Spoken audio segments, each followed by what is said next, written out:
ಊರ್ ಜನರ ಮುಂದೆ ಮರ್ಯಾದೆ ಹೋಗ್ಬಿಡ್ತು ಅಂತ ಅವ್ರ ಅಪ್ಪ ಅಮ್ಮ ನೇಣ್ ಹಾಕೊಂಡ್ ಸತ್ತೋಗ್ಬಿಟ್ರು.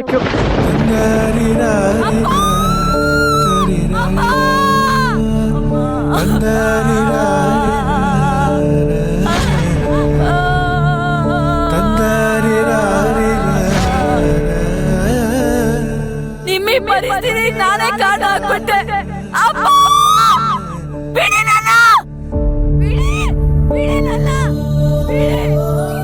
ಅಮ್ಮ ಒಂದ್ ನಿಮಿಷ, ಒಡವೆ ಕದ್ಲಾ ಎಲ್ಲಿ? ಅಯ್ಯೋ ಅದನ್ನೇ ಹೇಳದ್ ಮತ್ಬಿಟ್ಟಿದೆ ನೋಡಮ್ಮ. ಒಂದಿನ ಅವಳು ಬೆಂಗಳೂರಿಂದ ನಮ್ಮೂರಿಗೆ ಬರ್ತಾ ಇದ್ಲಾ, ಅವಾಗ ಯಾರೋ ಮದ್ವೆಗೆ ಅಂತ ಒಡವೆ ಇಟ್ಟಿದ್ರಂತೆ. ಇವಳು ಗೊತ್ತಾಗಿ ತಗೊಂಡ್ ಬಂದ್ಬಿಟ್ಟಿದ್ದಾಳೆ. ಆ ರಾತ್ರಿ ಆ ಬಸ್ಸಲ್ಲಿರೋ ಹುಡುಗಿ ಅವಳು ನೋಡಿ ಪೊಲೀಸ್ ಕಂಪ್ಲೇಂಟ್ ಮಾಡಿದಾಳೆ. ಸ್ವಲ್ಪ ಕುತ್ಕೋಬೋದೇನಮ್ಮ?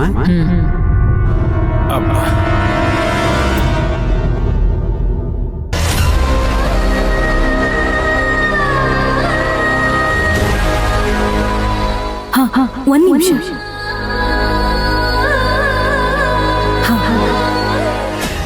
ಥ್ಯಾಂಕ್ಸ್.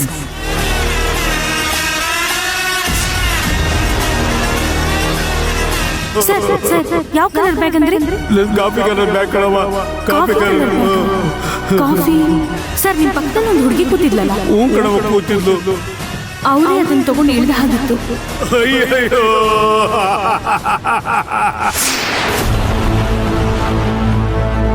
ಏನ್ ಮೇಡಮ್, ನೀವ್ ಹೇಳಿ ಬರ್ಸಿರೋ ಕಂಪ್ಲೇಂಟ್ ಎಲ್ಲ ಸರಿಯಾಗಿದೆಯಾ? ಸರಿಯಾಗಿದೆ ಸರ್. ಅಲ್ಲ, ಯಾಕೆ ಮತ್ತೆ ಮತ್ತೆ ಕೇಳ್ತಾ ಇದ್ದೀನಿ ಅಂತಂದ್ರೆ ನೀವು ಆ ಹುಡುಗಿ ಮುಖನ ಸರಿಯಾಗಿ ನೋಡಿಲ್ಲ ಅಂತ ಅದಕ್ಕೋಸ್ಕರ. ಸರಿಯಾಗಿ ನೋಡಿಲ್ಲ ಅಂತಲ್ಲ ಸರ್, ಆ ಹುಡುಗಿ ಮುಖಕ್ಕೆ ಬಟ್ಟೆ ಕಟ್ಕೊಂಡಿದ್ರಲ್ಲ, ಹಾಗಾಗಿ ಮುಖ ಸರಿಯಾಗಿ ಕಾಣಿಸ್ಲಿಲ್ಲ. ಬೇಕು ಅಂದಾಗ ಹೇಳಿ ಕಳಿಸ್ತೀವಿ, ಮತ್ತೆ ಬರ್ಬೇಕಾಗುತ್ತೆ. ಸರ್ ಒಂದ್ ಮಾತು ಹೇಳಿ. ಏನು ಅಂದ್ರೆ, ಆ ಹುಡುಗಿ ಆ ಒಡವೆನ ಕದ್ದಿದ್ದಾಳೆ ಅನ್ನೋದಕ್ಕಿಂತ ಗೊತ್ತಿಲ್ಲದೆ ಅದನ್ನ ತಗೊಂಡೋಗಿರ್ಬೋದಲ್ಲ ಸರ್. ಒಂದ್ ವೇಳೆ ಆ ರೀತಿ ಏನಾದ್ರು ಆಗಿದ್ರೆ, ಆಕಸ್ಮಿಕವಾಗಿ ತಗೊಂಡೋಗಿದ್ರು, ಅವರಿಗೇನು ಶಿಕ್ಷೆ ಕೊಡಬೇಡಿ ಸರ್, ಕ್ಷಮಿಸಿ ಬಿಟ್ಬಿಡಿ. ಓಹೋ, ಅಂದ್ರೆ ಅವತ್ತು ಬಸ್ಸಲ್ಲಿದ್ದಿದ್ದು ನಾನು, ಒಡವೆ ಕದ್ದವಳು ಮಂತ್ರ. ಅವಳು ಕೋಪ ಇರೋದು ನನ್ನ ಮೇಲೆ. ನನ್ನ ಮೈಂಡಲ್ಲಿ ಇಟ್ಕೊಂಡು ನನ್ನ ಹುಡ್ಕೊಂಡ್ಬಂದು ಶಾಂತಿ ನಿವಾಸನ ಸರ್ವನಾಶ ಮಾಡಬೇಕು ಅನ್ಕೊಂಡಿದ್ದಾಳೆ.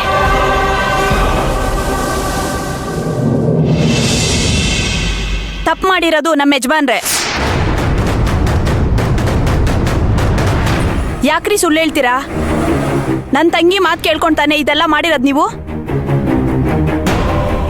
ಅವಳಿಗೇನೋ ಬುದ್ಧಿ ಇಲ್ಲ ಅಂತಂದ್ರೆ ನಿಮ್ಗೂ ಬುದ್ಧಿ ಇಲ್ವಾ? ಇನ್ಸ್ಪೆಕ್ಟ್ರೆ, ದಯವಿಟ್ಟು ನಮ್ಮನ್ನು ಕ್ಷಮಿಸ್ಬಿಡಿ. ವೀರಣ್ಣವ್ರೆ, ದಯವಿಟ್ಟು ನಮ್ಮನ್ನು ಕ್ಷಮಿಸ್ಬಿಡಿ.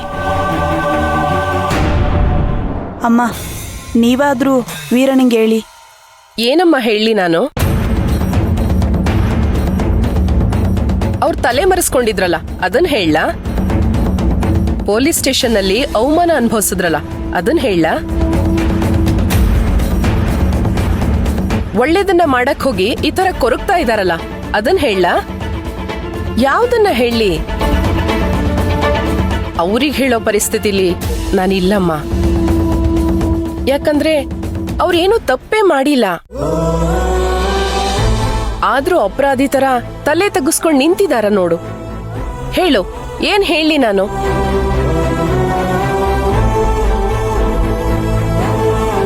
ನನ್ನ ತಂಗಿ ಹೇಳ್ಕೊಟ್ಟೆ ಇವರು ಇದನ್ನೆಲ್ಲ ಮಾಡಿರೋದು.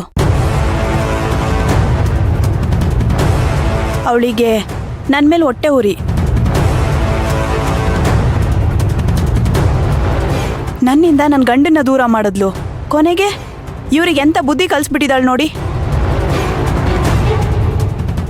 ಏನ್ರಿ ಮುಖ ನೋಡ್ತಾ ಇದ್ದೀರಾ? ಕ್ಷಮೆ ಕೇಳ್ರಿ, ಕ್ಷಮೆ ಕೇಳ್ರಿ. ನಾನು ಯಾಕೆ ಕ್ಷಮೆ ಕೇಳಬೇಕು? ಮಾಡದೇ ಇರೋ ತಪ್ಪಿಗೆ ನಾನು ಯಾಕೆ ಕ್ಷಮೆ ಕೇಳಲಿ? ಮುಚ್ಚ್ರಿ ಬಾಯಿ. ಇವನ ಹತ್ರ ಆ ದೇವ್ರ ವಿಗ್ರಹನ ಊತ ಹಾಕ್ಸಿದ್ದು ನಾನೇ ಕಣ್ಣಾರೆ ನೋಡಿದ್ದೀನಿ. ನೀವಾಗೆ ಪಂಚಾಯತಿ ಕಟ್ಟೆನಲ್ಲಿ ಸತ್ಯ ಒಪ್ಕೊಂಡ್ರೆ ಸರಿ, ಇಲ್ಲ ಅಂತಂದ್ರೆ ಕೋರ್ಟಿಗೆ ಬಂದು ನಾನೇ ಸಾಕ್ಷಿ ಹೇಳ್ತೀನಿ. ದಯವಿಟ್ಟು ನನ್ನ ಕ್ಷಮಿಸ್ಬಿಡಿ. ನಿಮ್ ಮೇಲೆ ನನಗೆ ಮೊದ್ಲಿನ್ಲೂ ಕೋಪ. ಅದಕ್ಕೆ ಸಮಯ ಸಂದರ್ಭ ನೋಡ್ಕೊಂಡು ನಿನ್ ಮೇಲೆ ಕತ್ತಿ ಮಸ್ತ್ಬಿಟ್ಟೆ ಕಣಯ್ಯ.